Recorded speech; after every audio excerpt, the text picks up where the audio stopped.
Olá pessoal, sejam bem-vindos, sejam bem-vindas ao Cinematório Café, podcast do site Cinematório. Eu sou Renato Silveira. Oi, eu sou Kel Gomes. E neste episódio, eu e a Kel vamos fazer um balanço do Globo de Ouro 2024. É a edição de número 81 desta premiação, que é uma das mais tradicionais de Hollywood e que teve este ano, pela primeira vez, um corpo de votantes mais diverso e amplo do que em toda a sua história, né? Mais de 300 jornalistas e ou críticos de cinema participaram da votação do Globo de Ouro 2024, entre eles estes que vos falam. Sendo que temos aqui uma veterana que já estava no Globo de Ouro desde o ano passado, tá? E um newbie, que é o Renato. Então, tive que fazer um trote, tive que explicar para ele como que a casa funciona, enfim. É isso mesmo. Pois é, a Kel já está participando da votação do Globo de Ouro desde 2022, quando o Globo de Ouro, né, abriu o seu quadro de votantes para jornalistas e críticos internacionais, né? Só fazendo um breve retrospecto, até então o Globo de Ouro era votado apenas pelos membros da HFPA, que é a Associação de Correspondentes Estrangeiros de Hollywood, né? Os jornalistas que moravam em Hollywood, trabalhavam lá cobrindo cinema, né, e televisão. Aí teve aquela série de escândalos, né, envolvendo corrupção, compra de votos, né, sem falar nas denúncias de falta de representatividade, né, um quadro de votantes que tinha poucas pessoas negras e tudo mais. Então acabou que essas ondas de polêmicas e controvérsias levaram ao fim da HFPA. O Globo de Ouro foi adquirido por uma empresa, né? Então isso fez com que a premiação mudasse totalmente de estrutura. Então agora são votantes internacionais, são pessoas do mundo inteiro. Se eu não me engano, nesta edição 75 países representados. Então você tem um corpo de votantes realmente mais diverso e representativo, né? Que não fica só restrito a quem está ali em Hollywood acompanhando as celebridades, participando das coisas e tudo mais, né? Você tem também críticos de cinema, né? Porque muitos dos votantes da antiga HFPA nem eram críticos, né? Eram só jornalistas que faziam cobertura de entretenimento. Então, eu acredito que nós temos agora um ganho. Somos suspeitos para falar porque nós estamos participando da votação, né? Mas você tendo esse escopo maior de profissionais e ainda tendo a participação de uma organização como a FIPRESS, né, Federação Internacional de Críticos, que no início desse processo ajudou ali a fazer a ponte, né, entre as associações de críticos para poder conseguir esses votantes.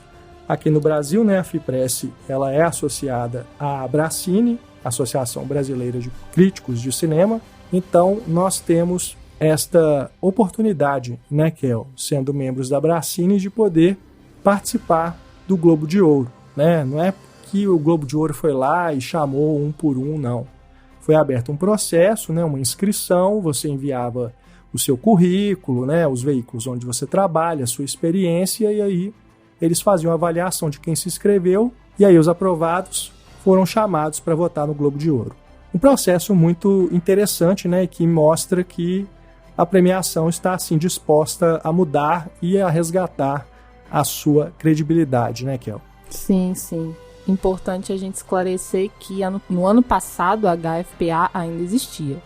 Então, quando eu entrei, né, por esse processo seletivo, a organização ainda era da HFPA. Isso mudou neste ano, né, que a HFPA foi dissolvida e o Globo de Ouro tem um novo dono, né? Uma empresa agora que é a nova dona do Globo de Ouro. Então, no ano passado, eu ainda lidava com a HFPA. Esse ano, não mais.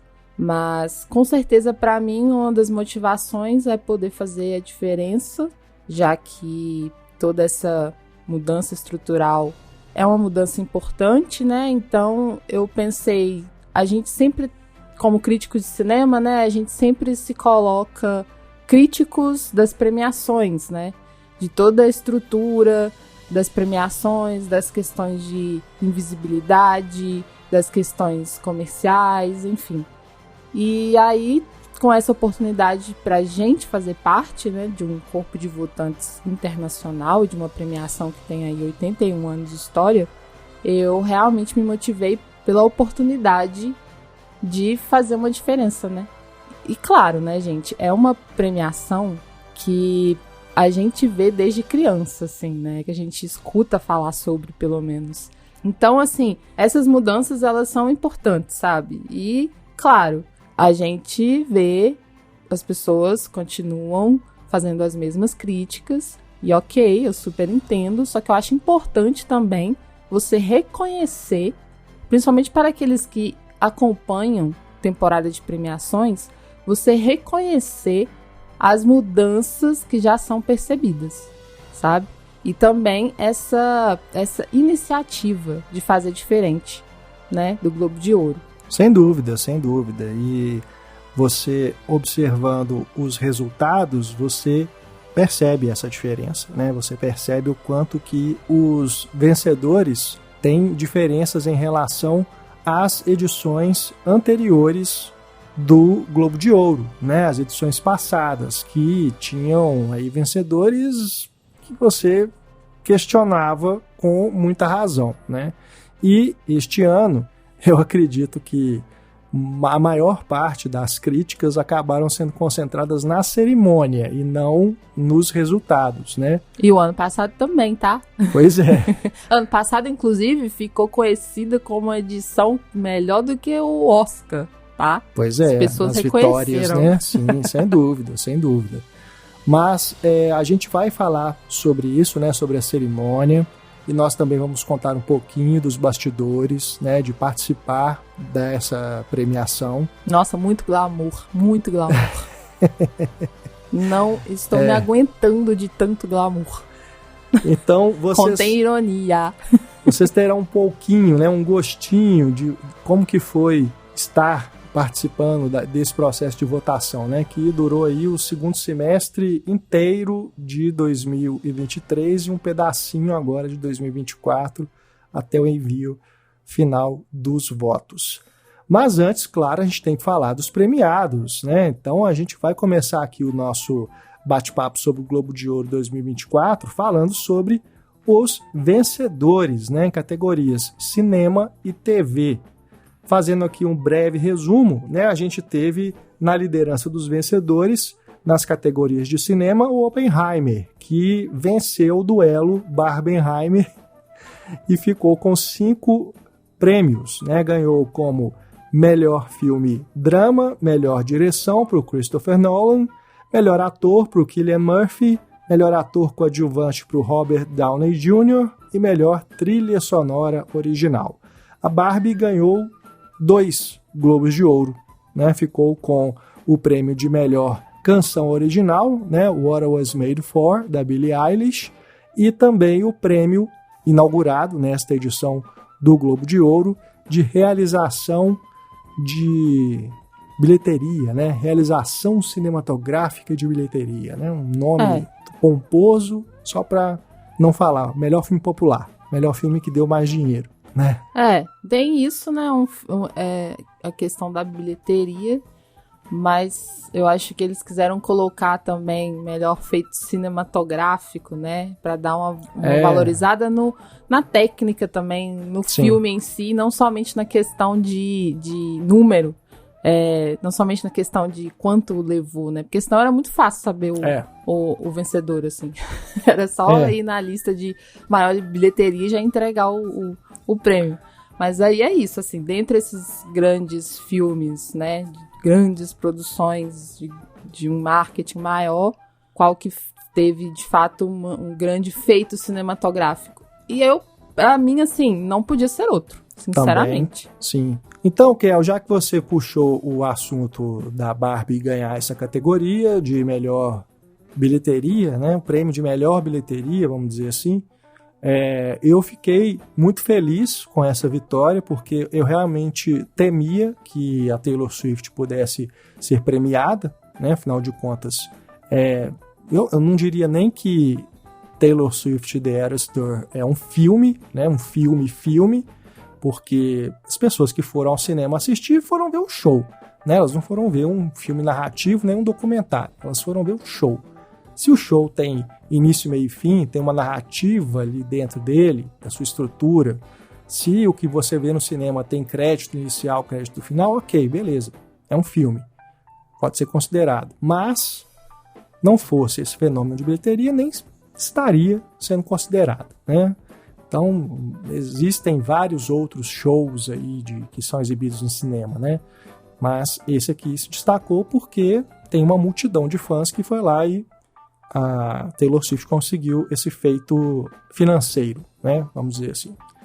Então, fiquei feliz, né, que nós, participando da votação, conseguimos fazer com que um filme, de fato, né, e dentre esses que estavam concorrendo, na minha opinião, era o melhor filme enquanto realização cinematográfica e também como conquista de bilheteria, porque foi um feito incrível de um filme dirigido por uma mulher. Perfeito, é isso que eu acho também, assim, até... Eu também fiquei com um pouco de medo, porque era uma novidade, né, você ter um filme desse tipo, um filme concerto, em uma categoria nova também, essa categoria não existia. Então, a gente ficou um pouco assim, receoso. O que será que vai acontecer aqui, né? E, pra mim, assim, Barbie tem essa categoria como uma de suas maiores representantes, assim, um de seus grandes feitos mesmo, porque foi um fenômeno, assim, né? E para um filme dirigido por mulheres, isso é muito importante para mostrar o quanto que mulheres também podem alcançar grandes bilheterias, também podem ter grandes orçamentos, porque é um lugar ainda muito difícil de se alcançar, assim, né? O blockbuster dirigido por mulher, ele ainda é raro.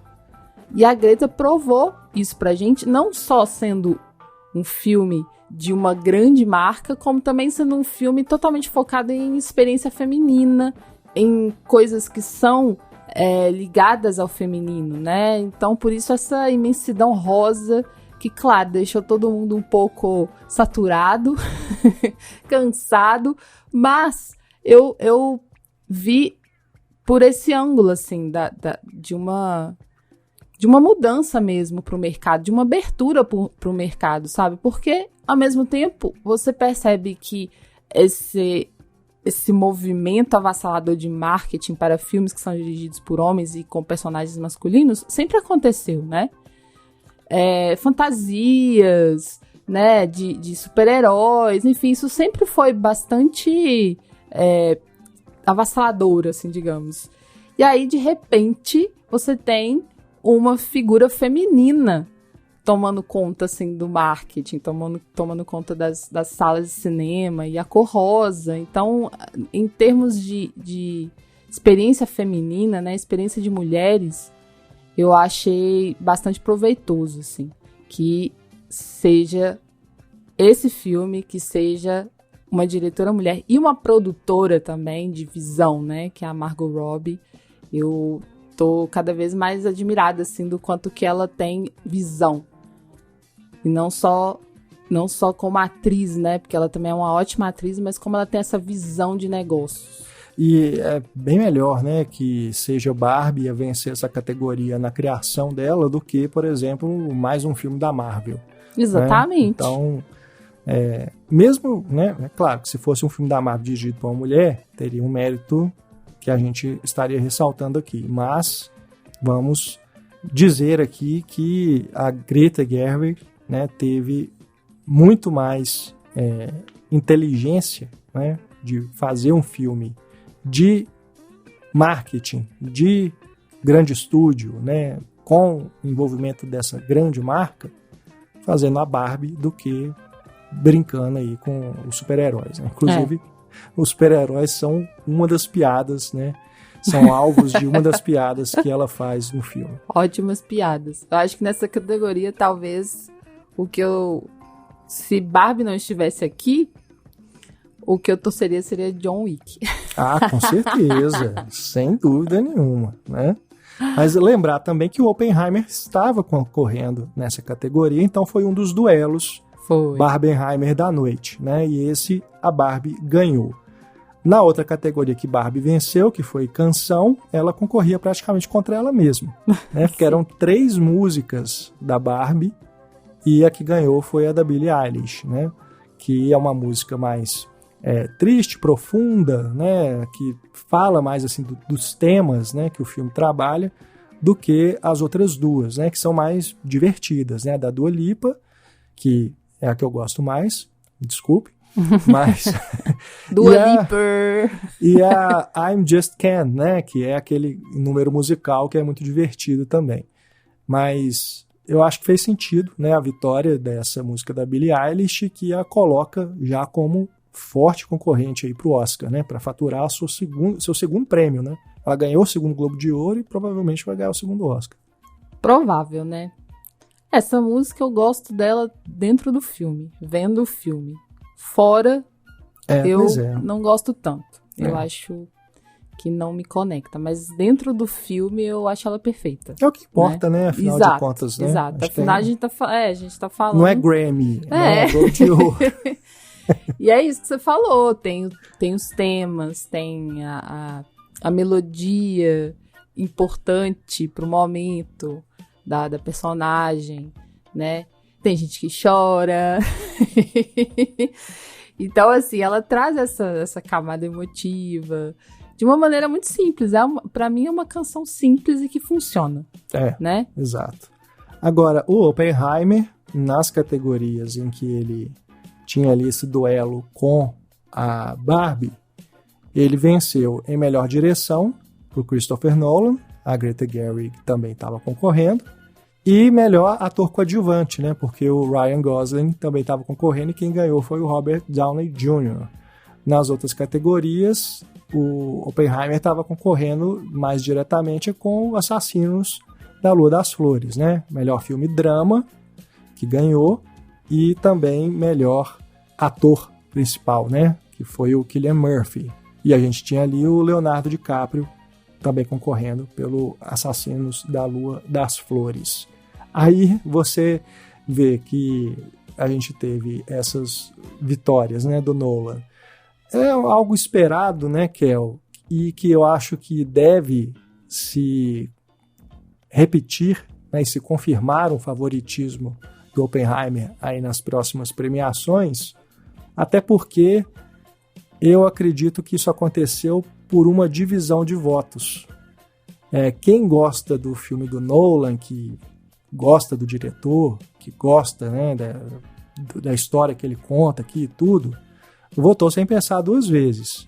Agora, quem gostou mais do Assassino da Lua das Flores e da Barbie, dividiu, né? Então eu acho que isso aí acabou favorecendo o Nolan também, né? Ele se coloca como favorito nessa temporada de premiações muito por isso. Eu acho que a base de admiradores dele é maior do que o conjunto dos votantes desses outros filmes que vão se dividir, né? Então, por exemplo, se tivesse um favoritismo mais polarizado entre só 2 filmes, talvez o Nolan não ganhasse, talvez o Assassino da Lua das Flores ganhasse ou a Barbie, né? Vamos excluir um desses filmes da disputa, por exemplo, né? Sim. Então, concordo. eu acho que isso acaba favorecendo o Nolan, né?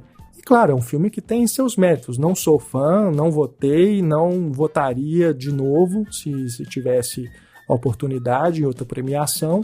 Não é exatamente o que eu gosto mais, né? Então, basta ouvir o nosso podcast, exatamente, tá, né? gente? Exatamente. Temos um podcast aqui, né, sobre o Oppenheimer, que a gente discute todos os prós e contras do filme.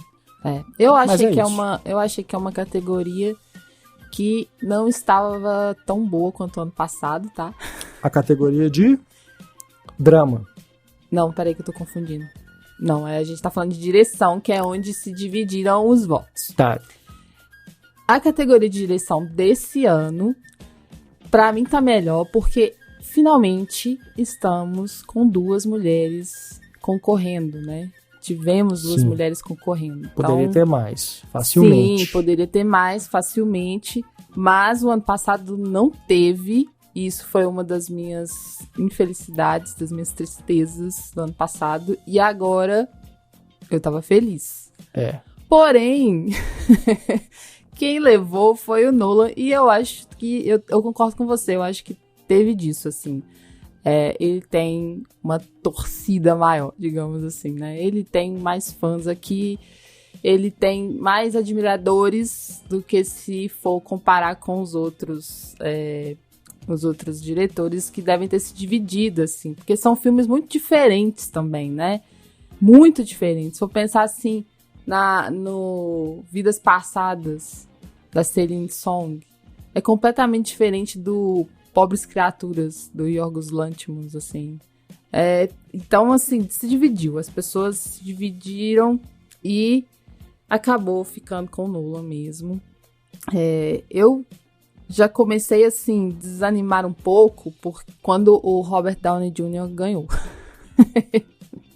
Porque eu achei que ele não ia levar. Porque a categoria de coadjuvante também estava muito boa, né? E aí, É verdade. Ele levou e eu pensei, bom, se ele tá levando a de coadjuvante, esse filme ainda tem muito a levar aqui. E não foi diferente. Então, assim, direção, em termos de direção, eu tenho muitos problemas com Christopher Nolan. Não é dos meus filmes favoritos. Gosto muito do trabalho do ator. Gosto muito do trabalho de som. Mas em termos de direção, eu votaria em quaisquer outros, com exceção do Bradley Cooper. Não, esse a gente tem que fazer uma crítica mesmo, né? Assim, porque, você aumenta o número de votantes, diversifica esse quadro e mesmo assim o Bradley Cooper consegue entrar, né? É o típico caso, assim, do astro de Hollywood que tá ali bancando o bambambam, né? O diretor, o produtor, roteirista e tudo mais. As mudanças, elas acontecem, mas elas não são grandiosas, né? Aos pouquinhos, é um trabalho de formiguinha, gente. Não dá pra, né, também já começar e, sabe, revolucionando o Globo de Ouro, assim. Então, algumas coisas da indústria vão se repetir, não tem jeito. Porque mesmo, eu falei, né, poderia ter mais mulheres, já fazendo essa crítica ao Bradley Cooper estar indicado. Poderia ser a Justine Trier, com certeza, do Anatomia de uma Queda, ou outra. Mas também poderia ser outro homem.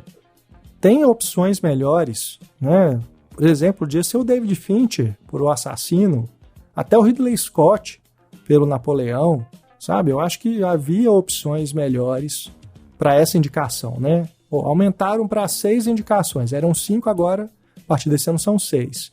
E mesmo assim ainda coube o Bradley Cooper ali, né? Então, enfim, a gente também não sabe quantos votos ele ganhou, né? Pode ser que essa ampliação de número tenha favorecido, por exemplo, a Celine Song, né? Então foi uma mudança boa. Mas de todo modo é isso. O problema é o Bradley Cooper que está indicado. Porque como eu falei,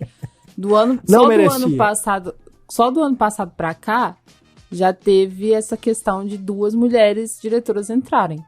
Então já é algo positivo. Porém, a gente tem um Bradley Cooper. É sempre assim, né? A gente fica, sabe, anda um pouquinho pra frente, anda um pouquinho pra trás.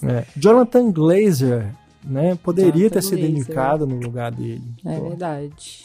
Foi indicado a melhor filme drama, né? Zona de interesse. Mas esse filme do Bradley Cooper, ele é meio que feito para premiação também, né? Tem esse quê, assim, de... No caso, só para ser indicado. Porque saiu de mãos abanando. Porque ele tem essa vibe, assim, de querer ser premiado. Não sei, eu sinto isso. Até do jeito como ele fez. E acho que vai sair do Oscar também sem nada, viu? Eu acho. Talvez as categorias técnicas, né, que eles chamam. Mas... Que tudo técnico, é tudo artístico, tudo a mesma coisa. Filme, direção, ator, duvido. Enfim, vamos ver. Mas... aí... Diga. E aí conclua tem... seu raciocínio. E aí tem isso, assim, a gente, infelizmente, não levou direção, nenhuma das mulheres aqui. E aí te mostra mais uma vez que a gente tá falando de um mundo ainda, sabe, muito masculino, assim, sabe? E até a própria cerimônia mostra isso pra gente, assim, como que trataram o filme da Barbie nas piadas e como trataram o filme do Nolan nas piadas, sabe? Então, assim, em direção ainda tá difícil de chegar, tá bem difícil. Mas é isso, a luta continua. E claro, tem o Scorsese aqui, né? Baita Scorsese aqui. Você pensar que Nolan venceu o Scorsese é um pouco até sem sentido. Não, eu acho que até ele poderia fazer um filme melhor que o do Scorsese, mas não fez. Né? Eu acho que é um diretor que tem habilidade e experiência para isso. Sim. Não acho que foi o caso, mas...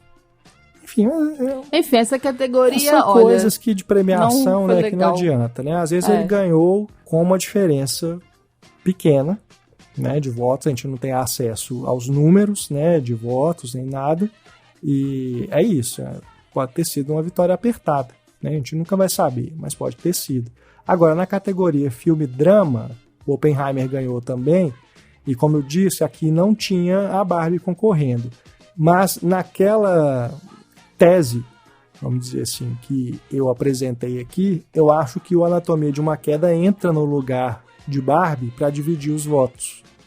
Então, por exemplo, Oppenheimer, Anatomia de uma Queda e Assassinos da Lua das Flores. Anatomia e Assassinos dividiram os votos de quem não queria votar no Oppenheimer. E aí o Nolan foi favorecido, sabe? Porque tem isso também, né? Da questão do filme dirigido por mulher, atrair votos, né? Atrair votos de mulheres. De mulheres, né? Então, eu acho que isso também pesa, né? Então, não é a mesma coisa assim, quero votar no filme do Nolan, não vou votar em outro. Quem quer votar no filme do Nolan não vai pensar duas vezes, né? Gostou mais do que os outros, vem aqui e vota. Agora, quem ficou dividido entre um e o outro, vai pensar aqui, né? Vou votar num filme dirigido por uma mulher, né? Tinha Vidas Passadas aqui ainda, né? Sim. Então, sabe? Eu acho que foi isso. Houve essa divisão, né? Que não foi suficiente para tirar o prêmio do Christopher Nolan. Que, de novo, eu tenho sempre que falar isso porque sempre falam que eu não gosto do Nolan. Acho que o filme tem méritos. Não era meu preferido, mas toda, né, a glória e a honra ao Christopher Nolan por ter conquistado o Globo de Ouro, ter sido o grande vencedor, né? Algo massa dessa categoria é que a gente tem aqui uma misturinha a mais de países, né? Porque não estamos falando apenas de filmes dos Estados Unidos e filmes de língua inglesa exclusiva, né? A gente tem, por exemplo, Anatomia de uma Queda, filmaço, que é da França. O Zona de Interesse é uma coprodução, o diretor é dos Estados Unidos, mas ele é falado em outra língua, ele tem também a Polônia, tem o Vidas Passadas, que também é falado em outra língua. Então, eu achei isso bacana. Eu acho que reflete essa internacionalização dos votantes de alguma forma. Com certeza. Não são filmes apenas de cultura estadunidense, é o que eu quero dizer. E isso pra mim é muito importante, assim, de estar numa categoria de melhor filme. Com certeza. E eu, além de concordar com você sobre essa categoria, vale a gente citar que também é a categoria de melhor roteiro, que era outro duelo particular entre Barbie e Oppenheimer, e quem ganhou foi justamente Anatomia de uma Queda, né? Talvez tenha sido a principal surpresa deste Globo de Ouro, porque na categoria melhor filme em língua não inglesa, Anatomia de uma Queda era uma das apostas mais fortes, né? E se concretizou. Agora, em melhor roteiro, acho que todo mundo ali ficou surpreso, inclusive a própria Justine Trier, né? que foi lá receber o prêmio e até se embolou, né, no discurso, porque ela não estava esperando. Acho que ela acabou dividindo em duas partes os agradecimentos, né, porque ela devia estar esperando ganhar só mesmo em melhor filme internacional, né. Ela não fala muito bem o inglês também, né? Então, eu gosto disso, assim. Né? Porque a gente como a gente, sabe? Nesse quesito, assim, não ter o inglês perfeito, né? E, bom, foi uma surpresa pra todo mundo, uma surpresa super agradável. E aponta aí pra como a escrita de mulheres vem crescendo, assim. Mais do que direção, né, nas premiações, acho que a escrita vem ganhando mais destaque. E pra mim, assim, foi muito satisfatório. Pra mim não foi surpresa, porque eu tava torcendo por isso.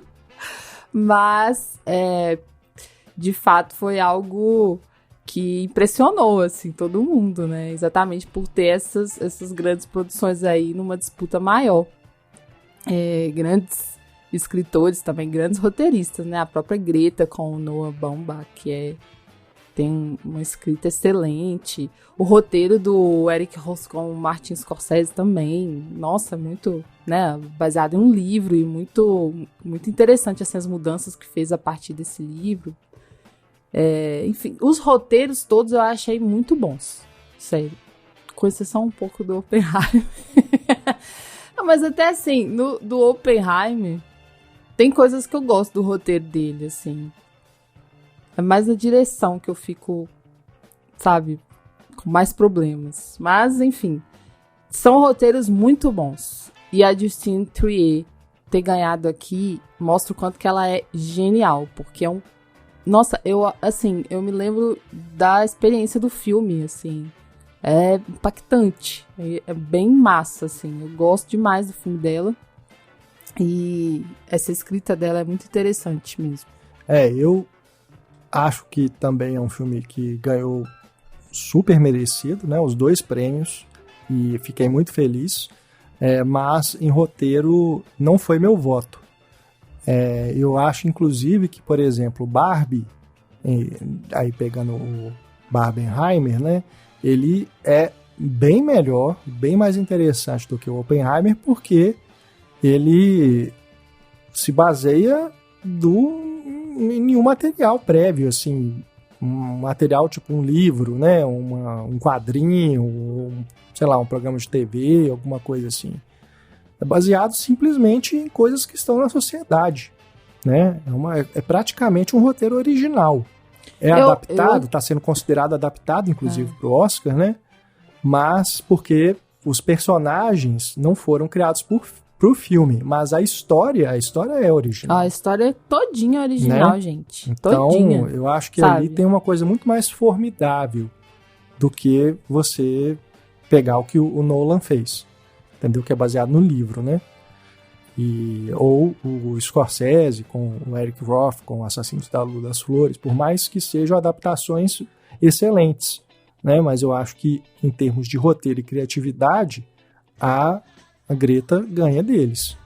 Mas eu acho que a Justine Triet também faz um trabalho formidável aqui e ganhou o prêmio super merecido. Eu gosto muito do roteiro de Pobres Criaturas também. Também. Em termos de originalidade. Nossa, é muito bom. Por isso que eu digo, eu acho essa categoria bem forte, assim.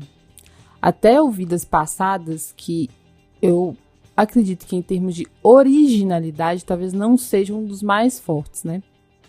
Mas ele tem ele tem as sutilezas, ele tem uma amarração muito interessante, temporal, assim. Sim. Então, por isso que eu digo, essa categoria de fato foi muito boa. E a Justine Triet, gênia. Agora, Parabéns coisa pelo prêmio. Curiosa é que enquanto o Globo de Ouro divide os filmes, né, o melhor filme em 2 categorias, em roteiro ele unifica.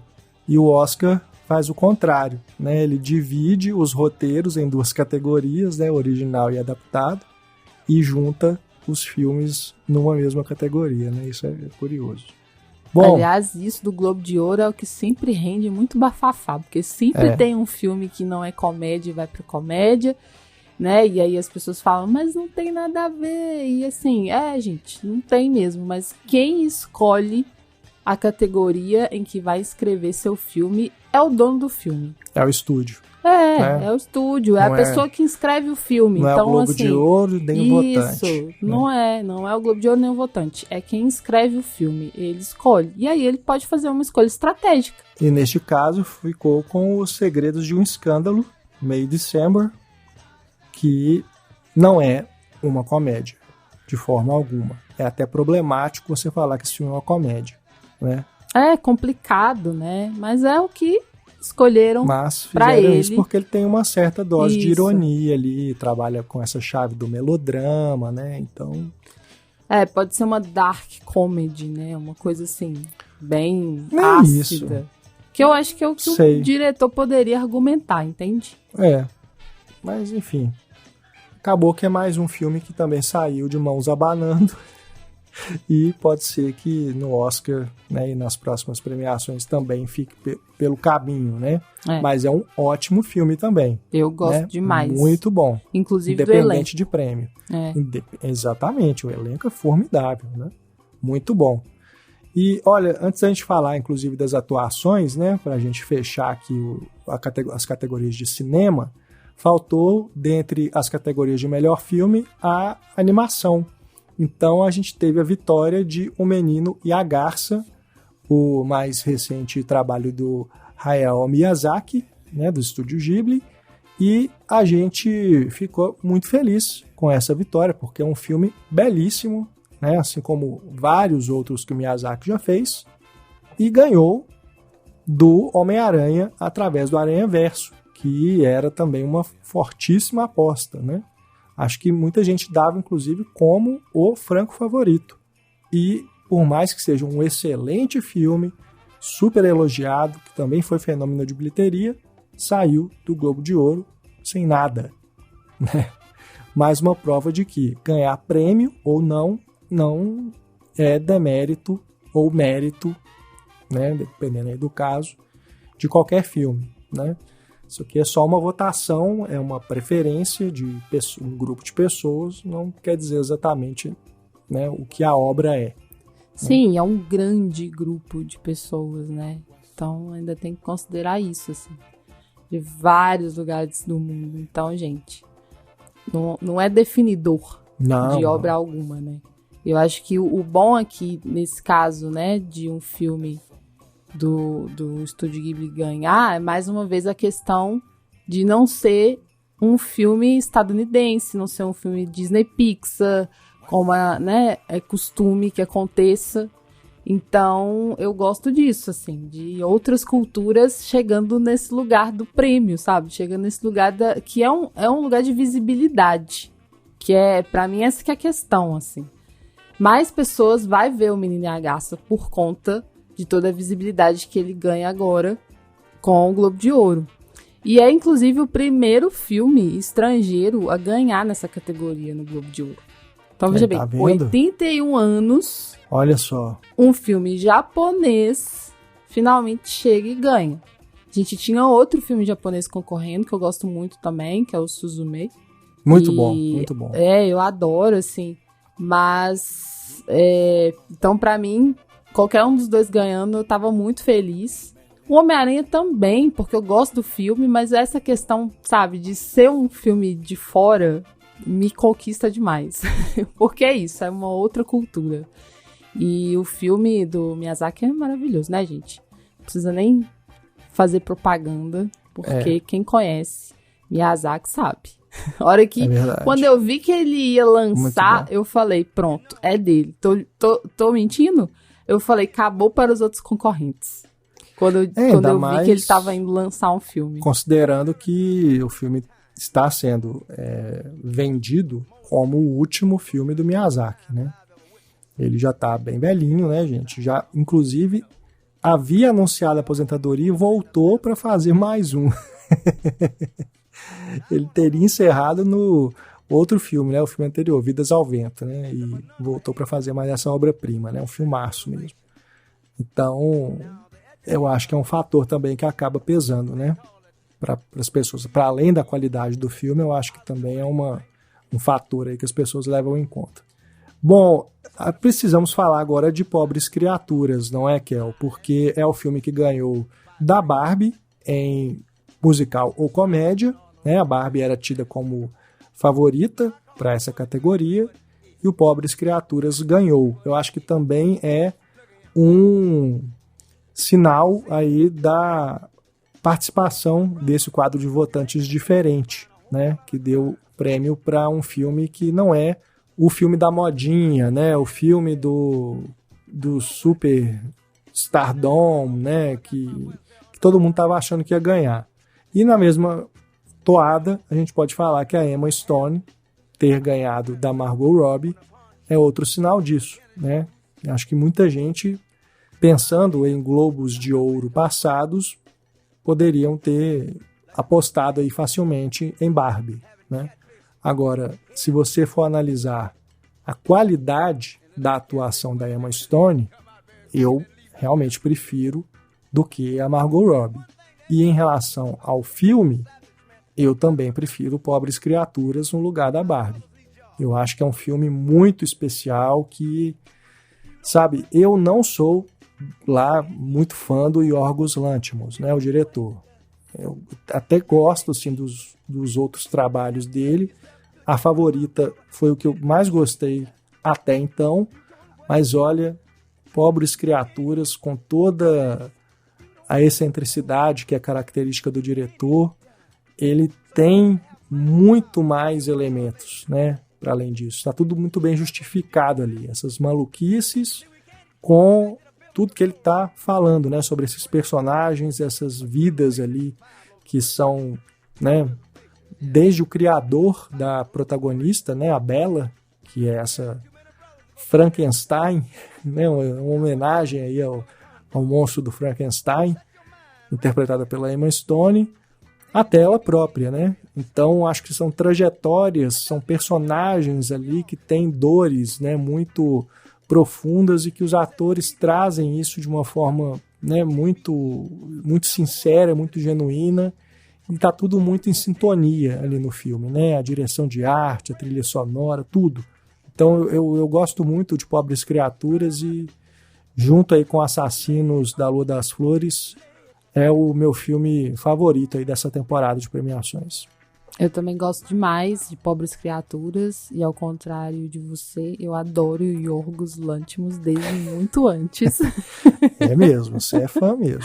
Eu gosto do estilo dele, gosto da perspicácia, gosto da ousadia, gosto de tudo, assim. Porque ele tá sempre provocando a gente e isso é muito bom. Ele tira a gente do conforto, assim.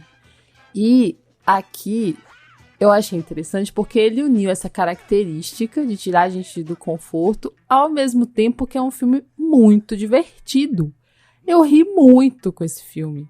Porque as piadas são muito boas, são muito naturais, assim, né, no roteiro. E a própria atriz, assim, a Emma Stone, eu não consigo imaginar outra atriz fazendo a Bella Baxter.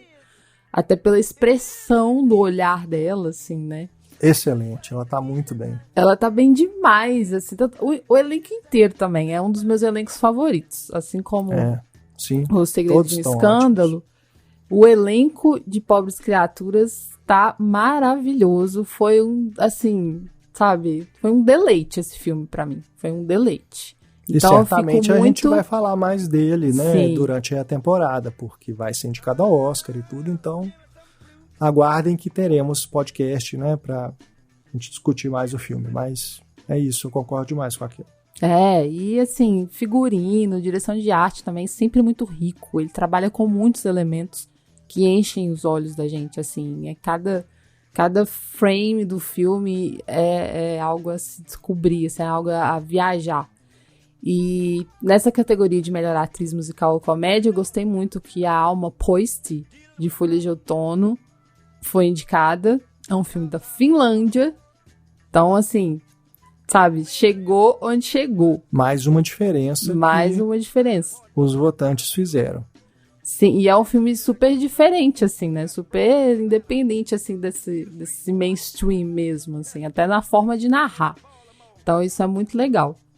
E eu gosto de todas as indicadas, mas acho que essa era da Emma Stone, sim.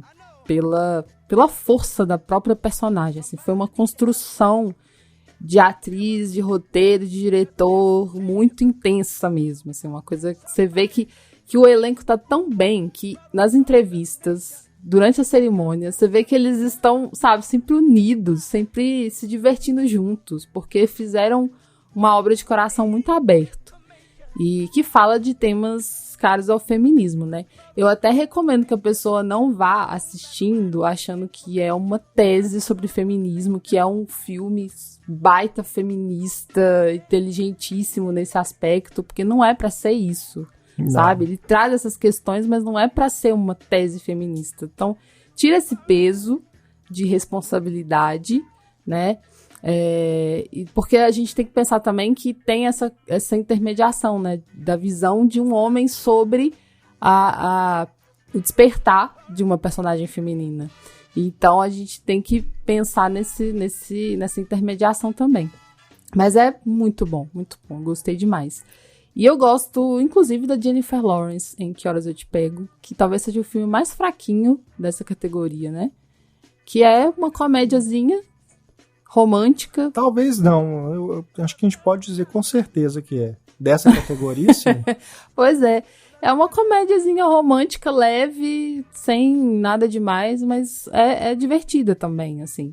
E ela faz, assim, de maneira muito aberta também, muito entregue, né? Eu gosto dela aqui. Mas, eu diria que a Emma Stone é a única que no Oscar pode tirar o prêmio da Lily Gladstone.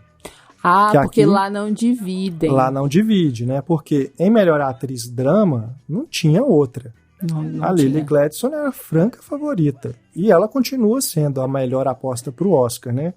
Mas eu acho que a Emma Stone coloca um tempero aí na disputa, né? Então, pode ser. Vamos ver, né, o que acontece. Mas, por exemplo, em drama, a Annette Bening por Naiad, a Kaylee Spaeny por Priscilla, Carey Mulligan, Maestro, a Greta Lee por Vidas Passadas e a Sandra Hüller por Anatomia de uma Queda. Mais uma categoria em que a Anatomia estava concorrendo, né? E a Sandra realmente excelente atriz, né? Perfeita, que também está em zona de interesse. É verdade. Mas a Lily Gladstone, né? Formidável. Gente. Além de estar excelente no Sem filme, condições. É uma vitória histórica também, pelo fato dela ser uma atriz indígena, né? Então, a primeira vez que isso acontece na história do Globo de Ouro. Exatamente. Então, além de ser uma atriz excelente, sublime, desde antes, tá? Eu conheço ela desde do filme da Kelly Reichardt. Sim, Certas Mulheres. Isso. Ela já me chamava a atenção ali. Esse filme com o Scorsese foi tipo, sabe, uma presença iluminada mesmo. Ela tá fantástica. Então, pra mim, não tem pra ninguém. Assim, na temporada de premiações, todos os prêmios têm que ir pra ela. E, claro, a questão histórica, né, de ser uma atriz indígena tem um peso que a gente não pode negar, assim, é muito importante, né, as pessoas se verem representadas ali.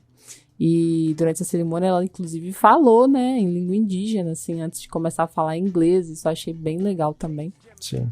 E ela tem uma elegância, sabe, é uma pessoa que dá vontade de conhecer pessoalmente, porque me parece mesmo, assim, iluminada, assim, não sei, uma artista, não sei explicar, assim, é uma artista de presença mesmo, que chega e traz um negócio diferente pro filme, pro tapete vermelho, onde ela tá, assim, ela tem um negócio muito, muito doido. É verdade. Agora, entre os atores, a mesma coisa. Se a Emma Stone pode tirar o Oscar da Lily Gladstone, o Paul Giamatti pode tirar o Oscar do Cillian Murphy. Paul Giamatti ganhou o Globo de Ouro de melhor ator em musical ou comédia pelo filme Os Rejeitados, do Alexander Payne. E ele provavelmente vai enfrentar o Cillian Murphy, que ganhou como melhor ator em filme de drama, né, pelo Oppenheimer.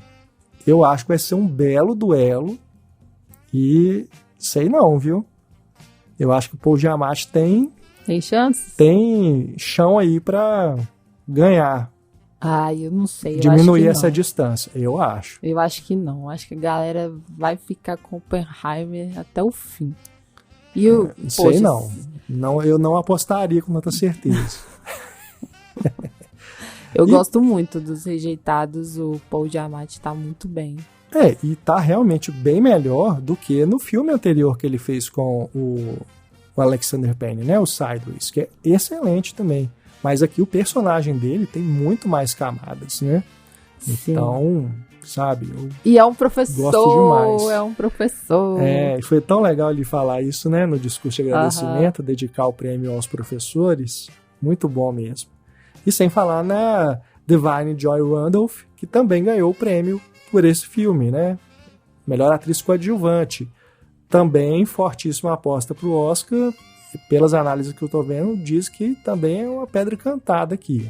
Aí já acho difícil ter outra que tire o prêmio dela, né? Mas vamos ver. Merecidíssimo. A personagem dela é muito boa, gosto demais. E ela faz de uma maneira divina para poder combinar com esse nome que é muito legal. Da'Vine Joy. Adorei o nome dela. Cara, eu gosto muito da Julianne Moore. Sim, sem dúvida. Sabe? Mas a Julianne Moore, né? Ela vai ter outros grandes personagens pra fazer. Nunca falta personagem boa pra Julianne Moore, entendeu? No caso da Da'Vine, vai faltar. Porque a gente viu, por exemplo, o que aconteceu com a Lupita, a atriz maravilhosa que ganhou o Oscar e que teve pouquíssimas personagens pra gente continuar acompanhando o trabalho dela com mais visibilidade. Então, tem essa questão, sabe? Gosto de todas, menos da Emily Blunt, porque eu não gosto do filme mesmo. E nem da personagem. Não é nem tanto pelo trabalho da Emily Blunt, mas é que a personagem e o filme, enfim, não faz jus ao trabalho da Emily. E tem a cor púrpura também, que as atrizes estão ótimas. Sim. Mas eu também não vejo, sabe, elas com muitas chances, assim, de ganhar Oscar, não. Eu acho que vai ficar nisso, vão ser indicadas também, mas para premiação eu acho que as outras estão com um favoritismo maior, assim como estavam no Globo de Ouro. Agora, em ator musical comédia, a gente não pode deixar de falar do nosso querido Nicolas Cage, que inclusive estava fazendo aniversário de 60 anos no dia da cerimônia. E a gente participou da coletiva press de conference, imprensa, coletiva de imprensa. E, gente, foi muito engraçado, porque ele tava muito animado, assim, né? Ele tava super respondendo, assim, com gosto e tal. E aí ele falando que ia ser aniversário, o Globo de Ouro seria no aniversário dele, que ele adoraria ter esse presente de estar lá. E ele tá ótimo no filme, né? O Nicolas Cage faz trocentos filmes por ano, a maioria questionável, né, em termos de qualidade, muito filme de ação, de terror, muitos realmente são fracos. Mas aqui ele escolheu muito bem, né, O Homem dos Sonhos, Dream Scenario, um filme que chega aí aos cinemas brasileiros nos próximos meses, e é uma comédia muito interessante, né? Lembra aí, por exemplo, os filmes do Spike Jonze, né? Se pensar em Quero Ser John Malkovich e tudo mais. Filme que vale a pena o pessoal assistir aí, depois a gente fala mais sobre ele aqui no Cinematório. E adoro também aqui nessa categoria o Jeffrey Wright por American Fiction, que é um dos meus filmes favoritos desse Globo de Ouro. Sim, é meu também. Eu achei até assim, que no início ele tinha... Me pareceu que ele estava com mais chances de ser premiado e tudo, mas depois que saíram os indicados eu vi que a coisa não estava tão bem cimentada, né? Talvez no Oscar, né? Não sei, são outros votantes, né? Não sei, pode acontecer.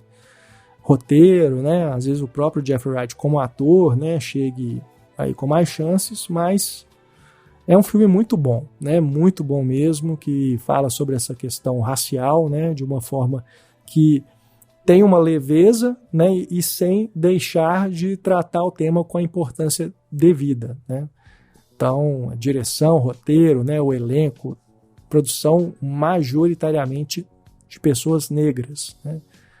E um filme que faz a gente pensar bastante, né, sobre como que essas questões são trabalhadas na própria indústria, né, do entretenimento, né, nas próprias artes. É bem metalinguístico. Muito bom. E é divertido também, sabe? É bem divertido, assim. A família dele, você se apega aos personagens, você gosta de acompanhar, até os coadjuvantes.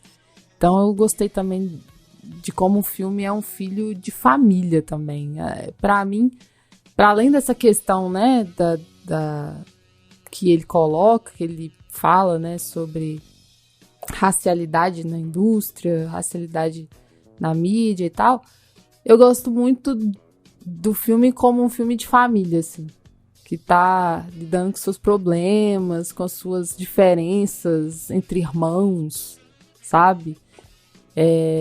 Uma mãe que, né, tá idosa e começa um processo ali do que fazer com ela, já que ela tá passando por uma doença, enfim. Então eu gosto disso, desse drama familiar, que eu me apeguei, assim, às personagens. Sim, muito bom, né? Deve chegar aí aos cinemas em breve, e a gente fala mais sobre ele no Cinematório também. Bom, Kel, faltou melhor trilha sonora, né, original, que o Oppenheimer ganhou, e eu preferia outras para variar.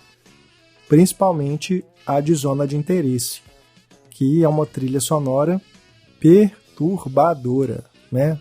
A Mica Levi que fez a música.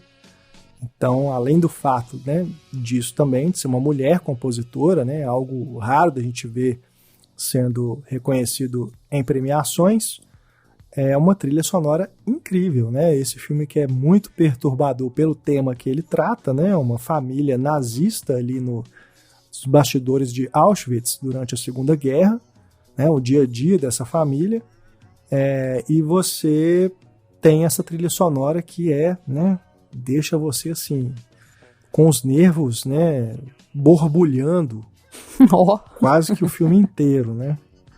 E quando chega nos créditos finais, então, eu já tava assim, meu Deus, né? Que medo. Você sai do filme ainda mais assim, caramba, né? Que vida é essa que essas pessoas levavam e que vida é essa que algumas pessoas ainda levam hoje em dia, normalizando o horror daquela maneira, né? Exatamente. É bem perturbador, assim. É um filme seco, né? Muito seco. Ele te corta, assim, com secura, sabe? Quando eu penso numa palavra pra dizer sobre ele, é isso. De um jeito, assim, que te perturba, mas de maneira muito formal, sabe? Pá! Aquela coisa assim... É o encontro do Kubrick com o Michael Haneke, sabe? É isso. Assim. Enfim. Isso. E aí tem gente que não compra essa proposta. Né? Tem gente que não compra e eu entendo, assim. Claro, porque realmente eu não compro a proposta do Nolan, mas é isso. Mas se você compra a proposta, cara você chato, né? Gosta pra caramba. Cara chato, fica pegando no pé do cara o tempo todo, né? E o Nolan, inclusive, parece ser gente boa, porque ele tava falando da importância da crítica de cinema, ele tava defendendo o nosso trabalho, sabe? Falando que tudo hoje em dia virou opinião, e que crítica não é só isso, crítica, aliás, não é isso, crítica, sabe? Enfim, ele fala muito bem. Eu tô só enchendo o saco mesmo, gente, né? Eu gosto de vários filmes dele e acho que ele é um cara que, assim...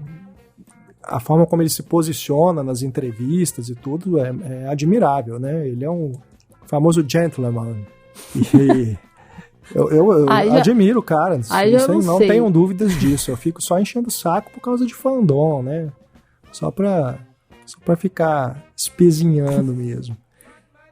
Nem sei se a palavra é essa, mas enfim. É essa mesmo. Vamos pra frente aqui. Espezinhar. Olha, só pra gente fechar aqui então essa categoria... Assassino da Lua das Flores, né? O Robbie Robertson, trilha sonora incrível também. E tínhamos ainda 2 animações, né? O Menino e a Garça e o Aranha Verso, também ótimas trilhas. E a de Pobres Criaturas, né? Do Justin Fredericks. Muito boa também. Nossa, né? Excelente. Essas escolhas aqui, né? Todas muito boas. Não, reconheçam pessoas, olha só essa categoria como é uma categoria de peso boa, sabe? Ainda traz 2 animações e uma animação que é japonesa. Ou seja, estamos aí com algumas coisas bem interessantes. Tenta a minha tese aqui, a divisão de votos acabou favorecendo o Oppenheimer.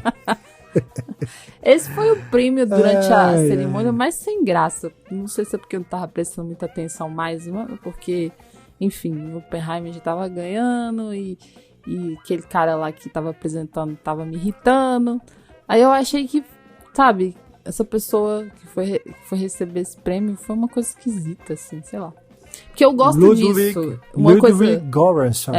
Uma coisa que eu havia comentado ano passado, e foi numa live que eu fiz só para os nossos apoiadores e apoiadoras no ano passado, que era diferente ser votante e você ver a premiação, porque você torce pelos seus votos, né? Você torce pelos seus favoritos, mas de certa forma todos que ganham ali te trazem uma emoção diferente, assim. Parece que você realmente tá fazendo algo pela arte da pessoa, sabe? Então eu fico sempre observando assim, as pessoas ganhando a emoção delas. Aí eu fico emocionada com a emoção delas, assim, por eu estar de alguma forma participando disso, mesmo que distante. Inclusive tem lá, né, a nossa malinha com as cédulas, que é a nossa representação.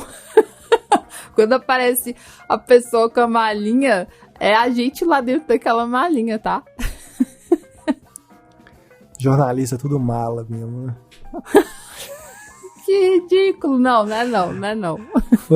Eu me inspirei no nosso querido, só que não, Joe Coy, que foi o anfitrião do Globo de Ouro. Putz, essa piada foi em homenagem a ele.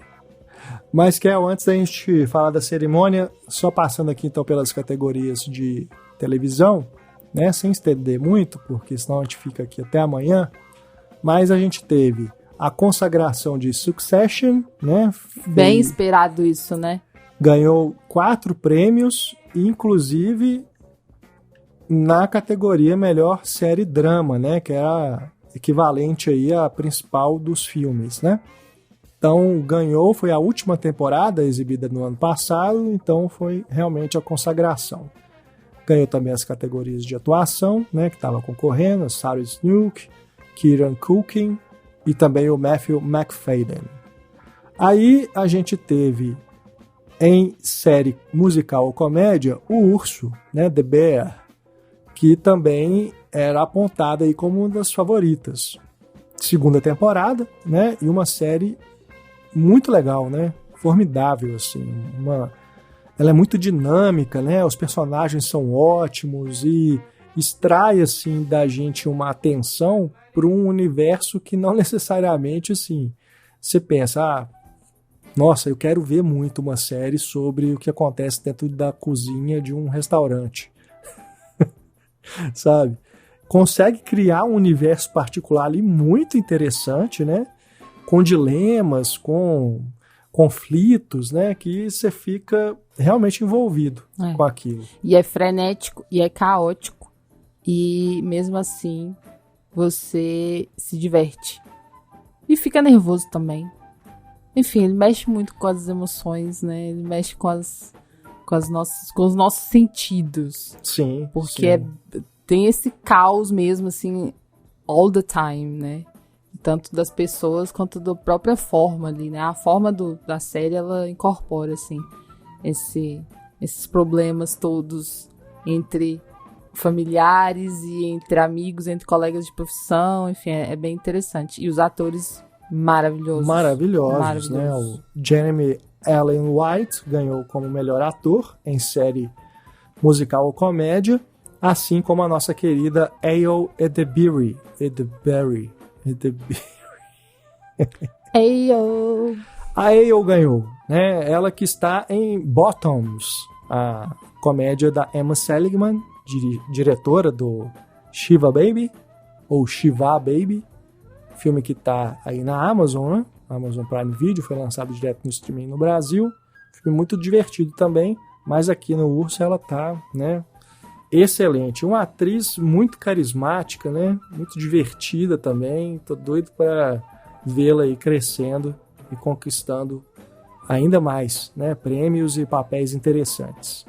E você pensar, né, que esses dois estavam concorrendo com grandes estrelas aqui, eu também acho que a mudança do quadro de votantes do Globo de Ouro fez a diferença. Porque você tem, por exemplo, a Ellie Fanning, né, estava concorrendo aqui pelo The Great, a Rachel Brosnahan, né, por The Marvelous Miss Maisel, que também já foi premiada, né, em outras ocasiões, e sempre é uma disputa interessante. E o Jeremy Allen White estava concorrendo com o Bill Hader por Barry, o Jason Sudeikis por Ted Lasso, né, também fortes concorrentes. E acho que não foram as vitórias mais óbvias, né, desses dois atores de O Urso. Também gosto muito do ator que faz o irmão do protagonista, né, estava concorrendo como melhor ator coadjuvante, o Ebon Moss-Bachrach. Mas nessa categoria ele concorreu aí contra com 3 atores, né, de Succession, né, e o Matthew Macfadyen acabou sendo o vencedor. Na categoria de melhor atriz em série musical ou comédia, tem uma diva maravilhosa, que é a Natasha Lyonne. E ela fez um trabalho excelente em Poker Face, pra variar, né? Que é também uma dessas atrizes, né, que, tipo, tomam conta de onde tá, assim, que tem uma energia, tem uma espontaneidade, a voz, o cabelo, ela é demais. Então, eu diria, inclusive, que talvez a minha maior decepção com o Globo de Ouro 2024 foi Poker Face não ter sido indicada a mais prêmios. É verdade. Essa Poker foi Face a única, muito né? Boa. Só a Natasha Lyonne estava concorrendo. A série não estava concorrendo a melhor, né, em outras categorias. Então, e é uma série excelente, muito boa mesmo. Fica então a dica, né? Se você ainda não viu, veja Poker Face. E aí você tem Treta, Beef, da Netflix, que ganhou também 3 prêmios. Melhor minissérie, né, ou série limitada, e também os prêmios de atuação para o Steve Yeun e a Ellie Wong. Merecidíssimo, né, Kel? Essa série ela é realmente também muito especial, né, porque ela quebra com uma série de estereótipos, né, e traz pra gente uma questão desse universo, né, de pessoas asiáticas que vivem nos Estados Unidos, né, são imigrantes, têm suas próprias questões. Os 2 personagens principais são de realidades sociais diferentes, cada um tem sua rotina, né, seus sonhos, suas dificuldades, suas alegrias, e eles se encontram numa briga de trânsito, e aí desencadeia uma série de encontros e desencontros, né, entre os membros das suas famílias, inclusive. Uma série muito divertida que acaba indo para caminhos que a gente não espera, né? Eu fiquei muito bem impressionado com ela. Gostei eu também muito. Me impressionei. É uma das minhas favoritas do ano. E a gente tem que gravar um podcast sobre ela, tá?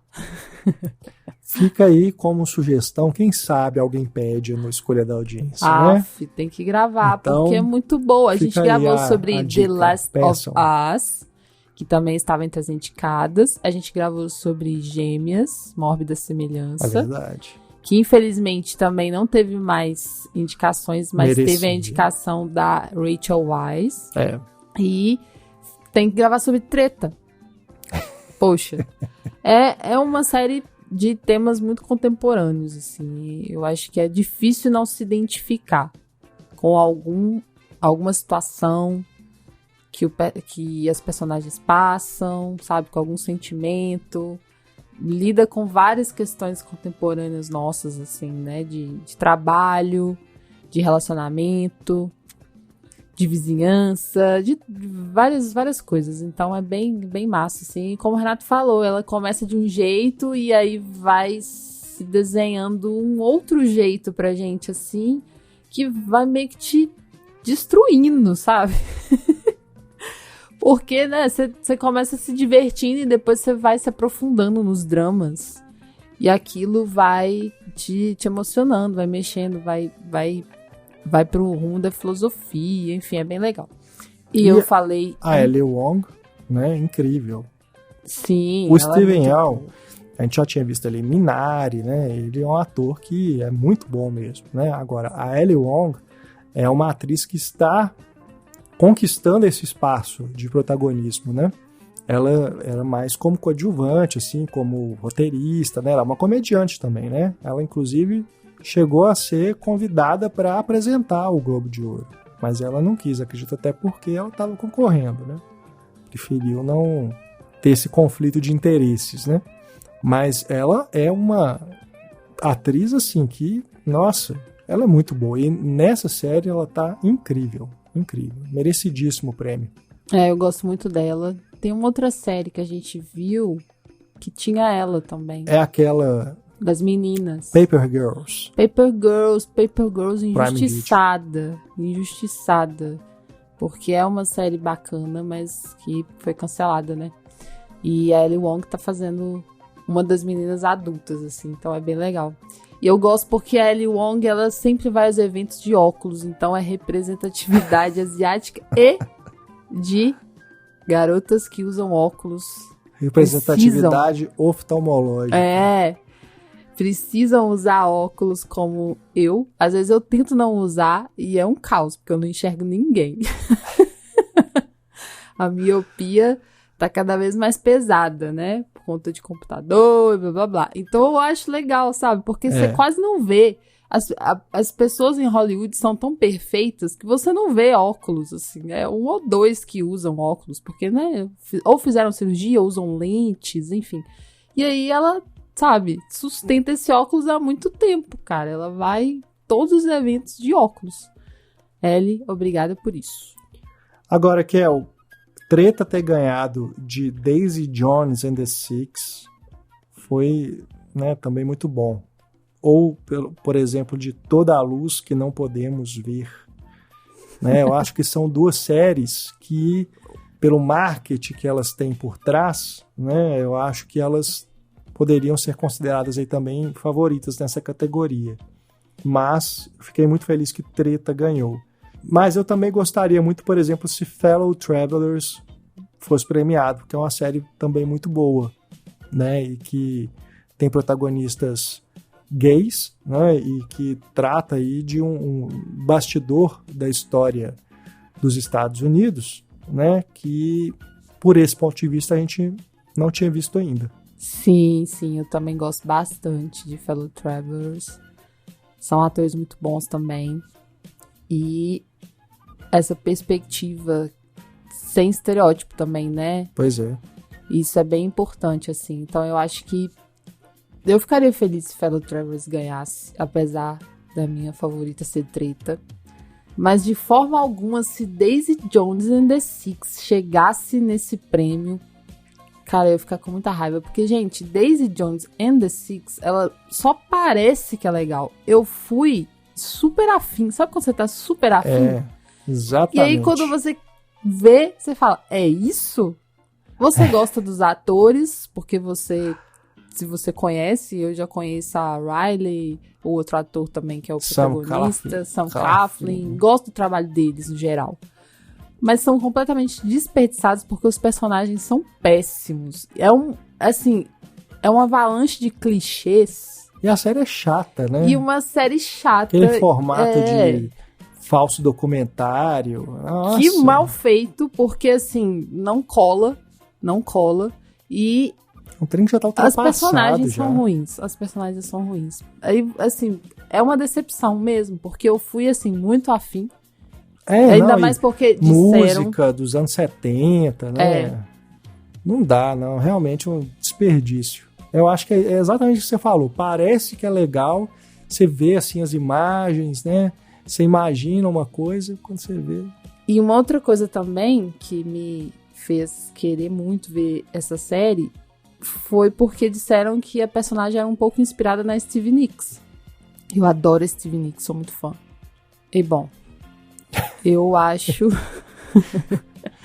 que é melhor que eu procure por documentários, que eu procure ver outros materiais. É inspirada no cabelo, é inspirada na roupa. Estilo, nos anos 70, né, na vibe, enfim, não faz jus.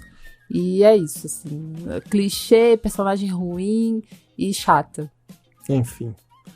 Bom, tadinha da Riley. Pra gente fechar aqui então, Kel, melhor atriz coadjuvante foi a única vitória de The Crown. A Elizabeth Debicki ganhou por interpretar a princesa Diana.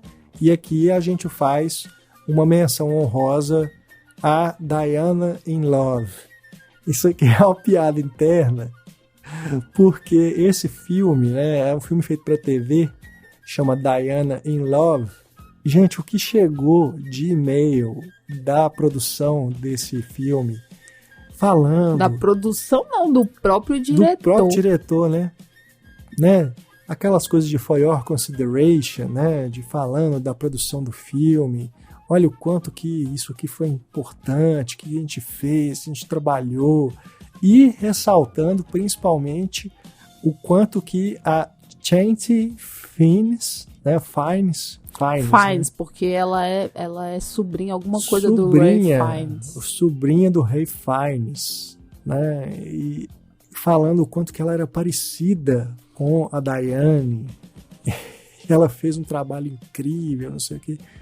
Gente, ficaram assim, do início da votação, não foi nem no início da votação, do início do semestre, né? Quando começou o processo todo do Globo de Ouro até o final, mandando e-mail, falando essas coisas. Então a gente acabou ficando com dó. Então fica aqui a menção honrosa para Chante Fiennes por viver a princesa Diana também, Diana in Love. E a gente viu o filme e não é bom. Então, só pelo esforço que fica aqui a menção.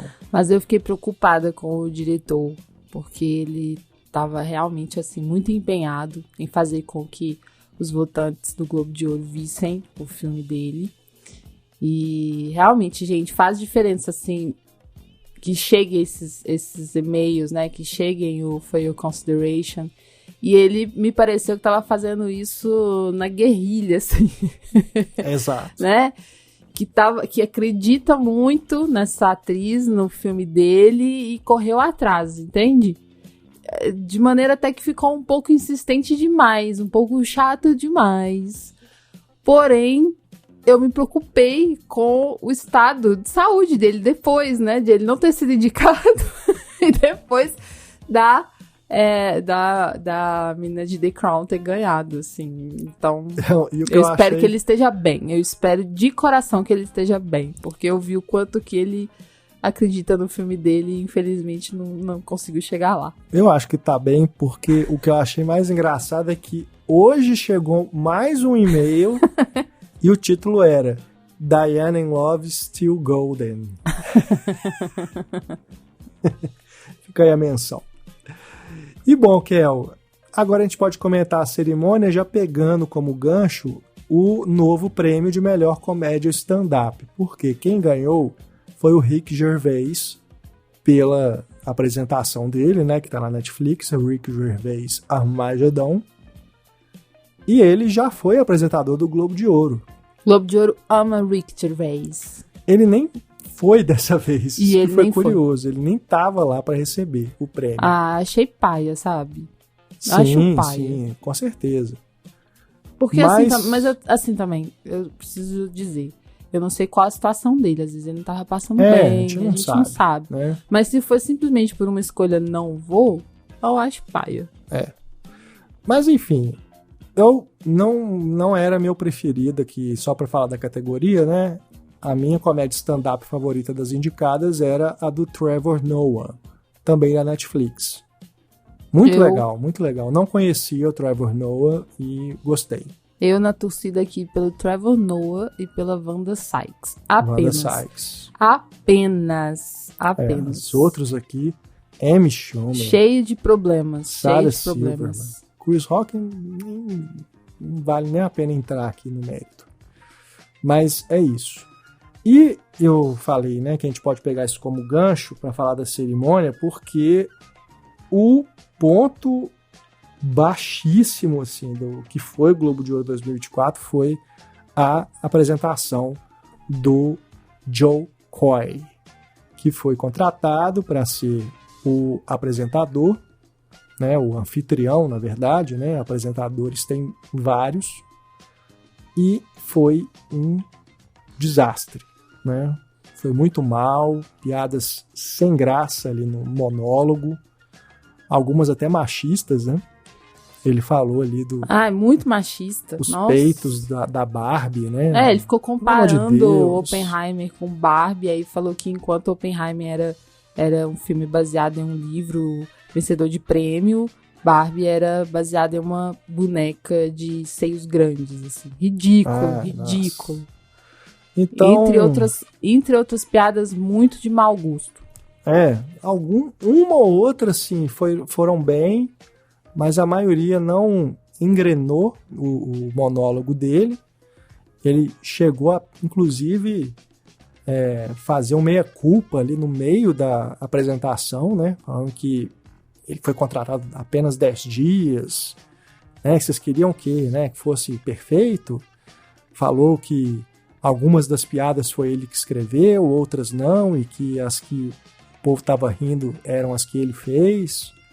Enfim, foi muito mal, infelizmente, né? Acabou atraindo a atenção de uma forma negativa para o Globo de Ouro, porque hoje a repercussão que se tinha na mídia, né, as análises e tudo, caiu muito em cima disso. O quanto que, enquanto cerimônia, o Globo de Ouro não foi agradável, né? Então, tudo que a gente comentou até aqui, de quanto que a premiação foi meritosa nas escolhas, né? Quanto que nós, enquanto votantes, fizemos boas escolhas, ainda que, né, você discorde de um ou outro prêmio, né? Gostaria de ver um ou outro filme ser indicado no lugar daquele, atores, atrizes, diretores, roteiristas e tudo mais.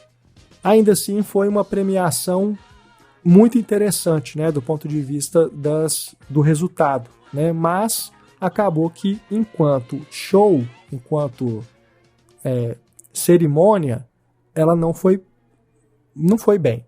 Não foi bem. Temos que admitir isso, né? Porque para além do Joe Coy ter sido um péssimo anfitrião, a cerimônia em si foi chata, né? Ela não teve a coisa divertida que o Globo de Ouro costumava apresentar, né? Mudou pouco da dinâmica, né? Só aquela coisa de chamar os apresentadores para ir lá, anunciar e tudo mais. Foi uma coisa meio burocrática, né? Poucos momentos inspirados ali das piadas que eles liam ali no teleprompter. Isso que eu achei ruim também é que eles falavam para a câmera, lendo ali as piadas, né, que foram roteirizadas, de costas para a plateia, né? Eles estavam olhando para a gente, mas eles estavam de costas para o povo que estava lá. Então acho que isso também ajudou a quebrar um pouco o clima ali, sabe? Do que é o Globo de Ouro. De alguns, né? Não eram de todos que estavam de costas, todos. Não, né? Quase todos. Dava para ver, assim, que eles era um palco que ia para o centro, né? Eles saíam ali de trás, né? Das cortinas, vamos dizer assim, da coxia, iam caminhando até um círculo, né? E nesse círculo, alguns sim, acho que quando era aquela câmera frontal, aí ficava melhor, né? Eles ficavam mais ali. Agora, tinha uma outra câmera que me pareceu ser usada mais vezes e deixavam eles de costas, que você via lá atrás os outros, o povo que estava lá sentado nas mesas. E era pra gente ver o quê? O palco, e não o povo que estava lá sentado. Então, me pareceu isso, que eles estavam de costas mesmo. Então, eu acho que isso pode ter quebrado um pouco também o clima ali. O que eu achei engraçado é que o prêmio ele foi dirigido pelo Glenn Wise, que fez o Oscar nos últimos anos, inclusive o de 2021, que foi aquele primeiro Oscar pós-pandemia, lembra? Que teve até uma cara de Globo de Ouro, que foi bem diferente, não foi no teatro. Foi, né? Mais íntimo. Foi num salão, assim, eles colocaram as mesas ali com os convidados, não tinha plateia. Então eu achei ruim, assim, não sei o que aconteceu. Mas, bom, uma boa mudança que eu achei foi terem tirado o prêmio de conjunto da obra. O prêmio Cecil B. DeMille, né? Porque eu acho que aquilo sempre atrapalhou o Globo de Ouro. Por quê? Porque esfriava o anúncio dos prêmios, sabe? Prolongava ali demais a cerimônia. Eu acho que eu gosto, eu acho legal essas homenagens ao legado. Acho importante. O problema é como fazem, porque não tornam essa homenagem fluida durante a cerimônia. Como você tá falando, para tudo e aí fica um pouco moroso, né? Você quer dizer... Então, sempre era a hora que eu levantava para ir no banheiro comer alguma coisa. Pois é a forma como fazem é que não é legal, porque assim, a ideia de uma homenagem eu gosto, eu acho importante pra questão da história do cinema, e não somente essa coisa do que é novo, né, do que é novidade, do que é lançamento e tal. Então eu gosto, mas acho que sim, a forma deveria ser melhor pensada, como todas as cerimônias de premiação da indústria, sinceramente, eu acho que já deu. Eu não gosto desse tipo de humor, sinceramente. Eu fiquei pensando sobre isso, assim, porque todo ano é a mesma coisa. Então é uma espécie de cultura ali. É uma espécie de cultura que traz essas pessoas do stand-up, que muitas vezes essas pessoas, elas têm esse humor de constrangimento mesmo, assim, de você usa a palavra espinhar. Só que assim, tem pessoas... Espizinhar, isso. Tem pessoas que conseguem ser ácidas e serem inteligentes e fazerem rir de uma maneira elegante, sabe? De uma maneira que não ofende ninguém. Já tem outros que parece que depende da ofensa, depende do constrangimento total. E aí eu já não gosto, eu acho sem graça, e é isso. Vem machismo, sabe? Vem racismo, vem um monte de parada que tem que ser eliminada da nossa vida e o cara tá lá rindo disso. Querendo fazer os outros rirem sobre isso, assim. Então, eu não sei, é uma cultura que eu não consigo me conectar mesmo. Então, o ano passado, quem apresentou foi o Gerard Carmichael. Não tivemos transmissão, então ninguém vai saber do que eu estou falando. Mas a gente viu aí de maneiras alternativas, né? E eu gostei muito porque, apesar dele também trazer... ele também, né, ser comediante e fazer suas piadas... Ele é um cara mais inteligente, assim. Ele já fez umas piadas mais políticas. Ele tá... Beleza, ele zombou de algumas pessoas, mas, assim... sem ofender, sabe? Sem falar do trabalho dessas pessoas, sem ofender sobre o filme, da forma como esse outro fez, assim, sem diminuir. Eu gostei muito de como o Gerard fez, assim, e eu não me lembro dele ter feito nada que tenha me incomodado. Ao contrário desse que todo mundo tá dizendo, e eu concordo, foi um dos piores monólogos da história. E eu penso... unanimidade, cara, foi...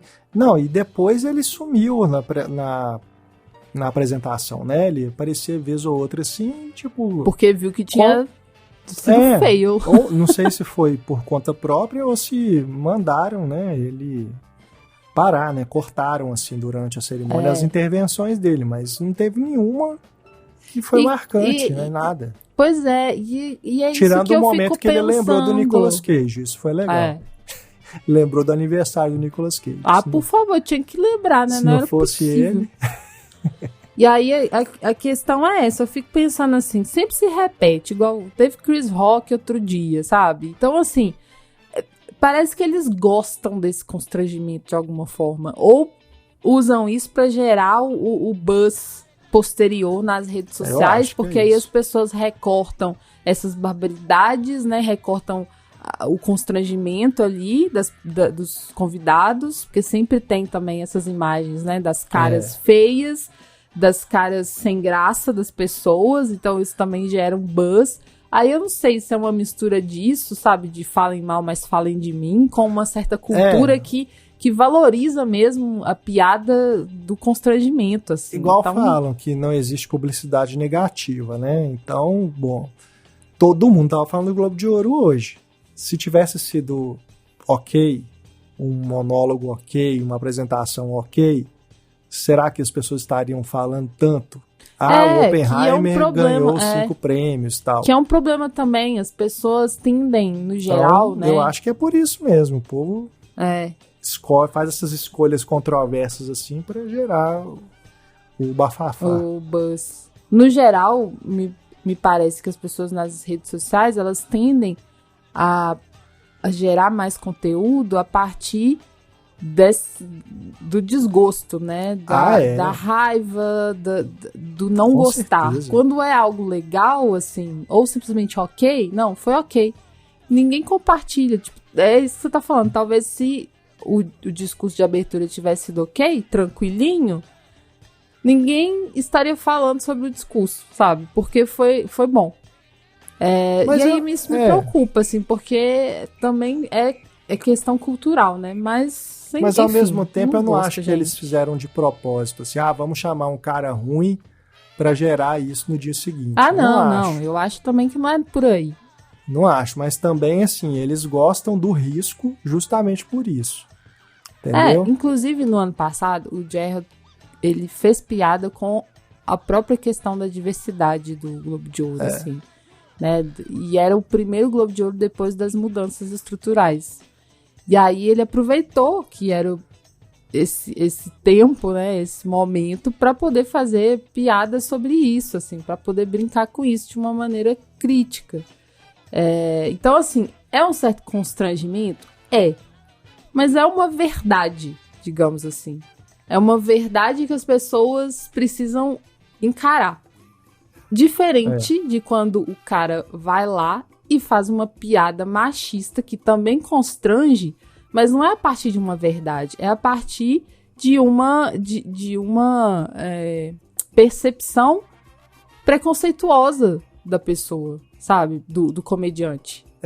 E, bom, pelo menos em número deu certo, porque, segundo aqui as estatísticas de audiência, né, foram 9.400.000 espectadores, o que significa um aumento de mais de 50% em relação ao ano passado, e é a maior audiência do Globo de Ouro desde 2020. E nas redes sociais ficou nos Trending Topics, né, a hashtag Golden Globes, que inclusive foi a que a gente usou no Cinematório, ficou indo no top 10 dos Estados Unidos por 8 horas e chegou a ficar em primeiro lugar. E realmente, eu estava acompanhando lá do lado e Golden Globes estava lá o tempo inteiro. Assunto do momento. Então, assim, funcionou para uma premiação que estava praticamente acabada, né? Não estava não, porque o ano passado a gente já estava reconstruindo. Eu não estou desmerecendo o ano passado. Estou dizendo... Vou sempre reafirmar que a gente começou a construir o tijolinho o ano passado. Todo mérito. Estou só dizendo que o Globo de Ouro, depois do que aconteceu, nas controvérsias e polêmicas, ele praticamente acabou. E acabou. Ele acabou e agora é outra premiação. É outro prêmio, mas que mantém estruturas que são históricas. Claro, a gente precisa reconhecer, né? E no ano que vem pode ser melhor ainda, né? Vai ser na próxima edição pode ter mais melhorias ainda, né? Então é isso.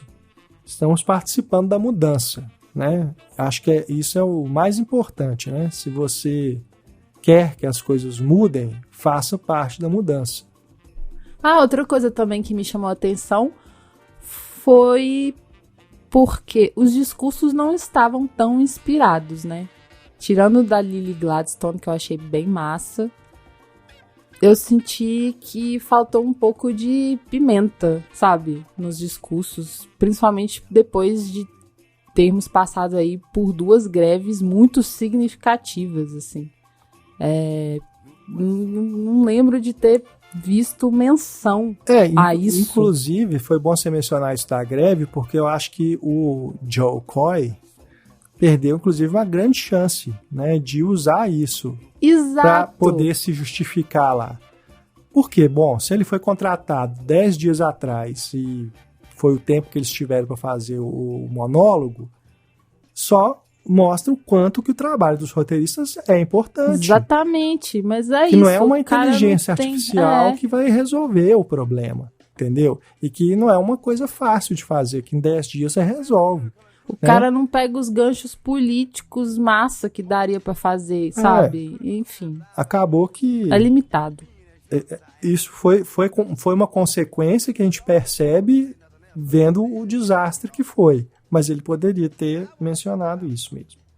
Mas eu entendo o que você quis dizer em relação aos discursos, concordo com você, poucos que eu gostei mesmo. Além da Lily Gladstone, gostei da Justine Trier, né, que foi aquela coisa mais também. Improvisada ali. E ela falou do doguinho, isso é importante. Sim. Snoopy. O Snoopy. Ah, Snoopy, é uma doguinha. Isso. Bom, o Paul Giamatti também, que a gente mencionou, né, que fez ali a dedicatória aos professores. Também gostei da Ale, do urso, que é muito divertida, né? Ela tava super nervosa, né? Gostei. A Greta Gerwig, que foi agradecer lá pelo prêmio de bilheteria, né? Porque ela citou o fandom, né? Que se vestiu para ir aos cinemas ver o filme, né? Vestido de rosa. Ela citou o Noah Baumbach, né? Falando que ele libertou a Barbie interior dele. Isso foi legal. E o Robert Downey Jr., né? Que foi o único que mencionou a mudança feita no Globo de Ouro no discurso, né? Ele falou, agradeceu aos votantes, né? Aos jornalistas. Aí a gente se sente representado na fala dele. A gente se sente representado, é verdade. Né? E ele falou justamente isso, né? Parabéns por mudarem o jogo. Né? Então é isso que eu estava falando, nós estamos fazendo parte da mudança, né? Então eu acho que é algo que tem que ser reconhecido, sim. Sim. Né? E eu sou uma pessoa que já fui muito crítica do Globo de Ouro, principalmente na última década aí, não só a esses problemas que vieram à tona e das denúncias, mas também as próprias decisões de premiação, né? Como por exemplo essa questão toda de indicar filme que é drama na categoria de comédia, como eles fizeram com Corra, né? Você falar que Corra é uma comédia sabe, assim, é ofensivo, né? Então, eu acho que é um inscrito, né? Hã? Mas é um inscrito, né? Sim, mas eu acho que são coisas que, assim, naquele momento era HFPA. Poderia ter havido uma reunião, né, dos membros ali e falar assim, não, a gente não concorda que esse filme seja indicado como comédia. Né? Mas eles nunca fazem isso, não. Pois justamente a crítica que eu fiz na época, né? E há outras indicações, controvérsias, como por exemplo Deadpool ser indicado, sabe? As coisas assim, que nunca entraram na minha cabeça. E eu até, em razão disso, parei de cobrir Globo de Ouro durante alguns anos. Né, porque realmente estava assim, ficando ridículo. E aí as denúncias que vieram foram para acabar com a reputação mesmo dessa premiação que estava mesmo em um processo de decadência. Mas eu tenho uma história muito legal também com o Globo de Ouro, porque foi a primeira premiação que eu cobri como jornalista cultural. Né, eu estava trabalhando no Cinema em Cena em 2002, quando eu cobri o Globo de Ouro pela primeira vez. Foi a primeira, assim, o primeiro grande evento, sabe, que eu tive a oportunidade de escrever sobre, fazer um comentário, né, e tudo. Então, o Globo de Ouro é uma premiação que marca a minha trajetória profissional desde sempre, né? E eu fiquei muito feliz mesmo de ter me juntado a você, Kel, e aos demais colegas, né, brasileiros, do processo de votação, né? Espero que continue aí para os próximos anos, porque é uma experiência muito legal, né? Não só de você assistir aos filmes, que é uma coisa que a gente sempre criticava muito também, né, em relação à cobertura de Globo de Ouro, porque a gente ainda não tinha a oportunidade de ver os filmes, porque eles só estreavam depois do Globo de Ouro no Brasil, né? E dessa vez, assim como no ano passado, né, porque eu vi os filmes com você, então a gente já chega tendo visto a maioria dos filmes da temporada, né, de premiações. Então a gente tem essa vantagem, né? Mas para além disso é um processo muito legal, assim, de você estar conectado com essa indústria que é muito distante da nossa aqui no Brasil, você participar, por exemplo, das coletivas de imprensa, ter a oportunidade de mandar perguntas. Poxa, dos momentos mais inesquecíveis para mim na participação do Globo de Ouro foi a coletiva com o Nicolas Cage, que ele respondeu 2 perguntas que eu fiz, e todo empolgado, assim, e a coletiva do Segredos de um Escândalo, né, no May December, que a Julianne Moore e a Natalie Portman responderam a minha pergunta. Então, disputaram para ver quem que ia responder primeiro, né? Você não está fazendo justiça ao que aconteceu no momento. Eu fiquei muito Julianne Moore feliz, simplesmente cara. disse: desde que eu começo, desde que eu respondo essa agora. É muito legal, muito muito né? bom. E a Kel também, poxa, Sofia Coppola respondeu a pergunta dela. No caso, eu abri os trabalhos dos jornalistas brasileiros, tá, gente? Porque a primeira press conference que teve foi da Sofia Coppola e da Cailee Spaeny sobre Priscila. E aí, bom, sem saber direito como que ia funcionar o negócio, né? E todo mundo ali estreando, porque o ano passado a gente não teve isso. Essa foi uma mudança muito legal esse ano, uma novidade muito legal.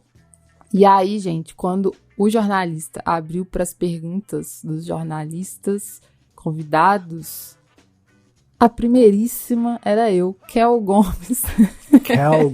Kel Gomes, do Brasil, assim, bem com sotaque. É do Brasil!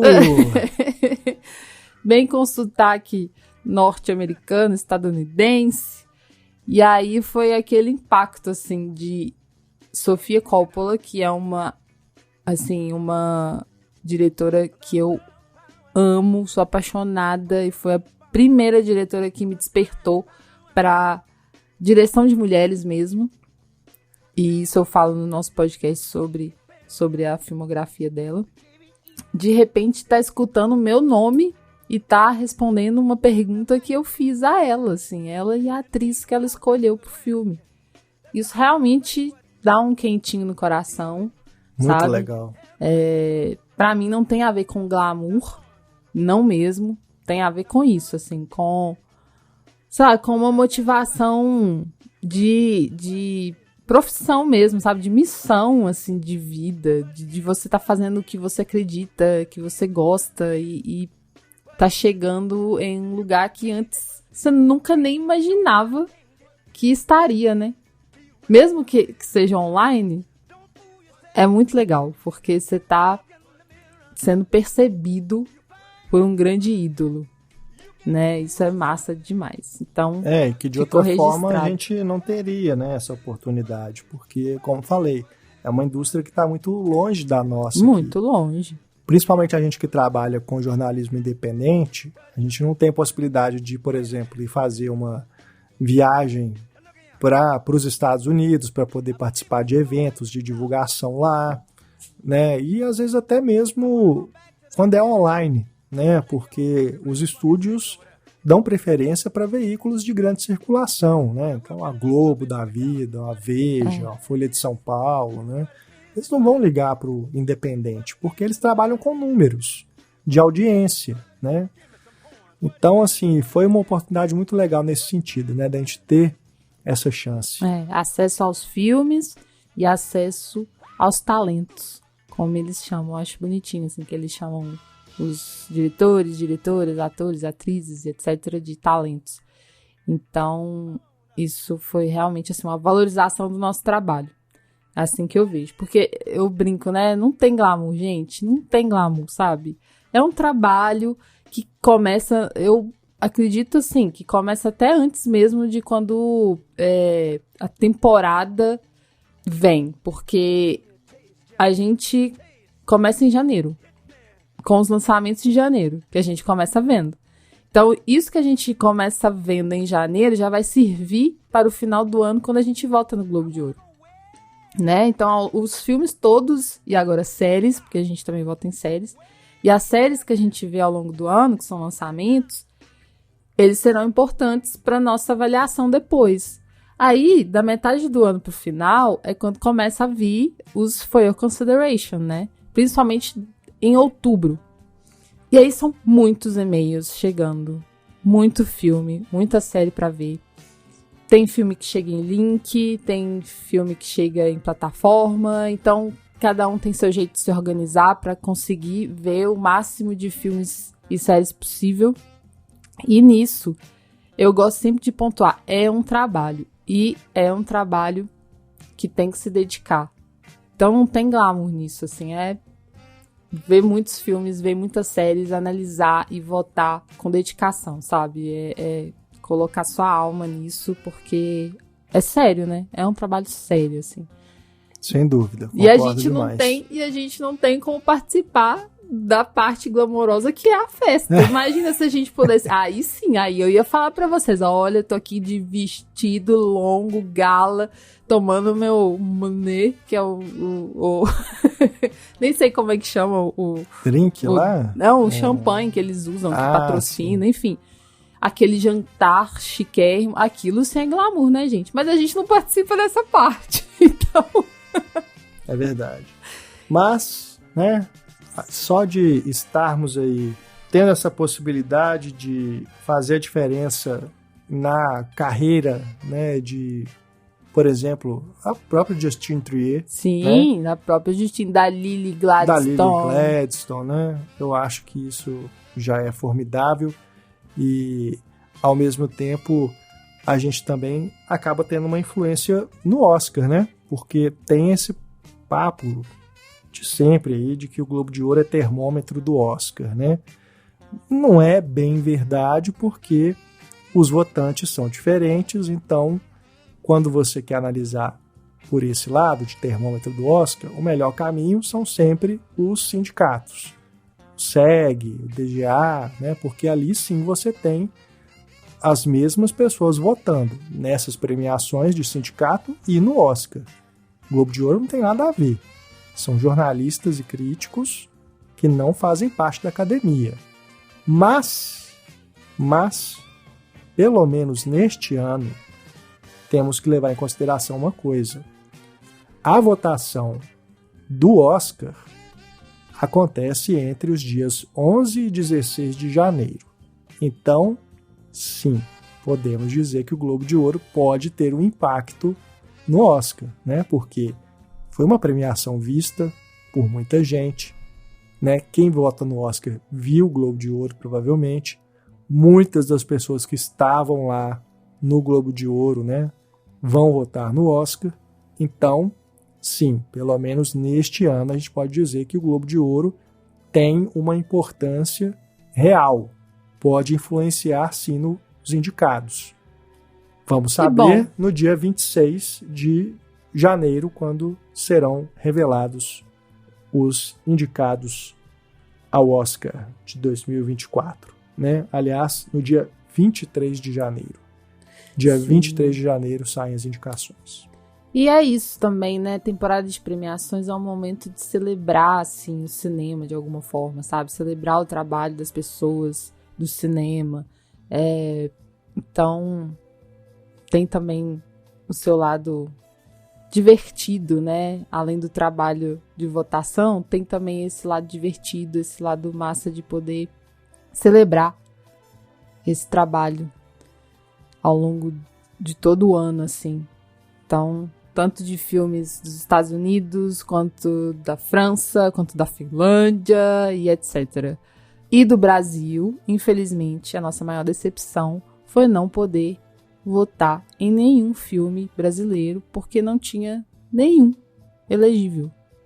E aí fica o nosso questionamento. Por quê? Não o que aconteceu? O que houve, né? Se o distribuidor comeu mosca ou se não quis escrever mesmo. Porque no ano passado teve Marte 1, né, Kel? Foram 2. Marte 1 e também o Carvão. Carvão, pois é. E o novo filme da Carolina Markovics, né? Markovics, o Pedágio, não estava esse ano. Né? Um filme não que tinha teve nenhum repercussão filme internacional, poderia estar lá, mas não estava. Né? Então, infelizmente, não tivemos essa chance. A gente votou em brasileiro por tabela, né? Porque, por exemplo, a Carol Duarte, a atriz, né, de A Vida Invisível, que essa a gente teve a oportunidade de entrevistar, né, que eu pessoalmente, inclusive, sim, aqui em BH. A Carol Duarte está no filme La Quimera, da Alice Rohrwacher, né, uma produção italiana que estava concorrendo nessa categoria, né, de melhor filme internacional e também como atriz coadjuvante. Então, era uma opção para votar numa brasileira, né, representar o Brasil. E tinham filmes que eram coprodução com o Brasil, né, igual Os Delinquentes, da Argentina. E também tem o filme Atiraram no Pianista, que é a animação, né, que se passa no Brasil. Tem o Tony Ramos dublando um dos personagens, tem o Caetano Veloso, Milton Nascimento, Gilberto Gil, enfim. Então era isso. Agora, um filme mesmo brasileiro não tinha, infelizmente. Então, diretores e diretoras que nos ouvem, fica a dica. Inscrevam-se no Globo de Ouro do ano que vem, tá bom? Não percam essa chance. E bom, Kel, acho que é isso, né? A gente vai falar ainda sobre filmes dessa temporada de premiação, com o Oscar chegando. Fiquem ligados e ligadas aqui nos nossos podcasts para ouvir mais comentários sobre muitos desses que a gente falou aqui hoje no Globo de Ouro. E a gente fica aí esperando também os seus comentários sobre essa premiação. Se tiver também alguma dúvida, né, alguma curiosidade que você queira saber sobre o Globo de Ouro, manda para a gente a sua questão. Pode mandar para a gente no e-mail, contato@cinematório.com.br. Pode deixar comentário nas redes sociais, pode também mandar para a gente um recado lá no grupo fechado para apoiadores, no Telegram. E é isso. Foi uma experiência muito boa, né, Kel? E a gente já quer mais. Descansar só um pouquinho, mas já quero mais para a próxima edição do Globo de Ouro. Eu já me considero com cadeira permanente. Um abraço, quero sair não. Um abraço especial aqui, um agradecimento para a nossa querida e estimada Carrie Dinardo.